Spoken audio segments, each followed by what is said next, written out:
Welcome back to Bite Size Philosophy. Today we wrap up our set of lessons on Lao Tzu, the effortless action of Wu Wei.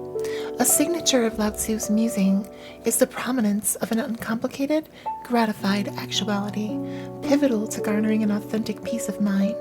He proposed treading away from the accoutrements of avarice and conceit, encouraging people to relish the planet's small marvels.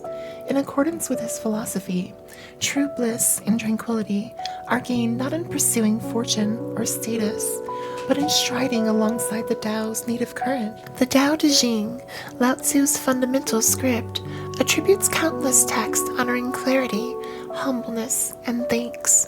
Lao Tzu forewarns that unrestrained wants and lofty aspirations can generally provoke friction and stress. Alternatively, he recommends a moderate, thrifty way of living that regards the tempo of creation, unfettered from perpetual weight to appease or control. Through this perspective, we perceive that by dismantling existence down to its fundamentals, we unlock a route to serenity and inward stability. His call to live in simplicity articulates uproariously to a contemporary world habitually encouraged by buyer urges and perpetual aspiring. Lao Tzu's phrases prompt us that authentic bliss isn't revealed in heaps of belongings or gleaming labels, but in a sensible union with our own selves and the broader inherent design.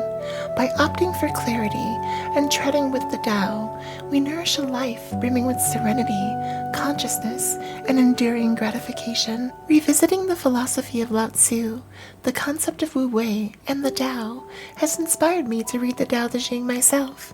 I truly enjoyed my return to these studies and encourage you to check it out for yourself. You can find many copies of it for purchase to read at home, or even audiobooks of it on YouTube, such as Chill Books. Also, I've heard that some can feel that they need a degree to comment on philosophy. Please know that this is a beginner-friendly space, so please feel free to share your thoughts or ask any questions.